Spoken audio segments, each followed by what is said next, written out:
Salut à toutes et à tous, aujourd'hui on va s'attaquer à l'art du détachement, mais on va le faire sous un angle complètement différent. Oubliez tout de suite l'image de la personne froide, sans émotion, on va voir ensemble que c'est en fait une véritable super compétence. Alors, on va commencer par tordre le cou à cette idée reçue qui est, franchement, au cœur du problème. Beaucoup de gens s'imaginent que le détachement, ça veut dire devenir une sorte de PNJ, un personnage non joueur dans sa propre vie. Juste poli, mais vide à l'intérieur. C'est tout le contraire. Et c'est exactement ce qu'on va décortiquer. Alors, et si on retournait complètement la question? Si, au lieu d'être une absence d'émotion, le détachement était en fait la maîtrise parfaite de ses émotions. Une capacité qui nous donne un avantage, mais un vrai avantage stratégique dans presque toutes les situations. Allez, on plonge dans le vif du sujet.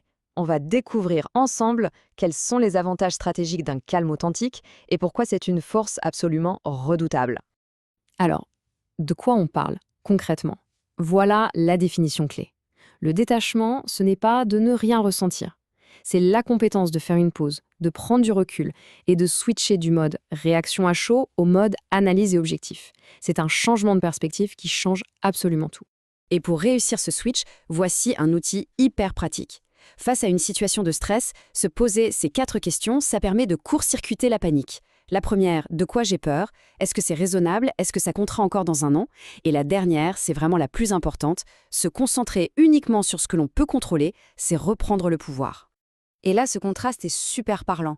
D'un côté, il y a la réaction de l'ego qui nous enferme dans une posture défensive, où on veut juste avoir raison.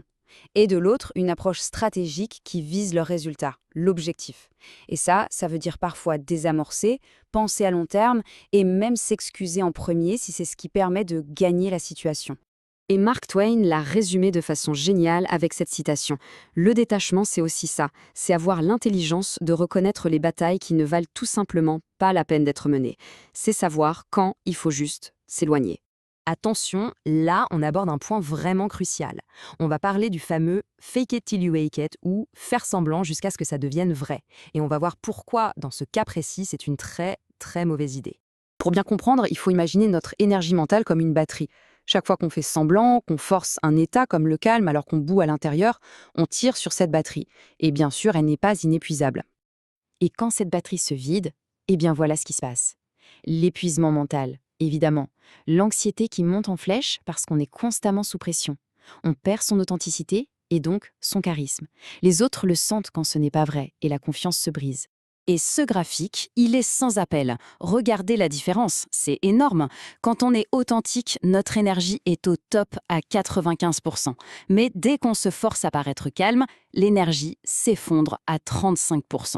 C'est juste intenable sur le long terme. Bon, assez parlé de ce qu'il ne faut pas faire. Passons à la partie la plus intéressante, les solutions. Comment on fait pour cultiver un vrai détachement, un détachement qui soit durable? Voici une petite boîte à outils. Alors voici 3 approches très concrètes. La première, la simulation mentale.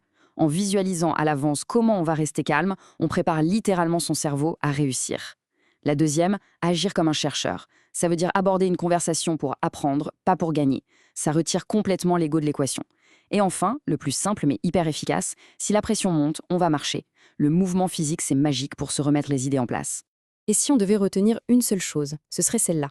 Le but, ce n'est jamais de devenir indifférent ou de ne plus rien ressentir. Le but, c'est le contrôle. Le vrai détachement, c'est la maîtrise de soi. On va se quitter avec une dernière question. Maintenant que l'on a ces outils, cette nouvelle perspective en tête, quelle est la prochaine conversation, la prochaine situation un peu tendue que l'on pourrait aborder de manière complètement différente? La réponse pourrait bien nous surprendre.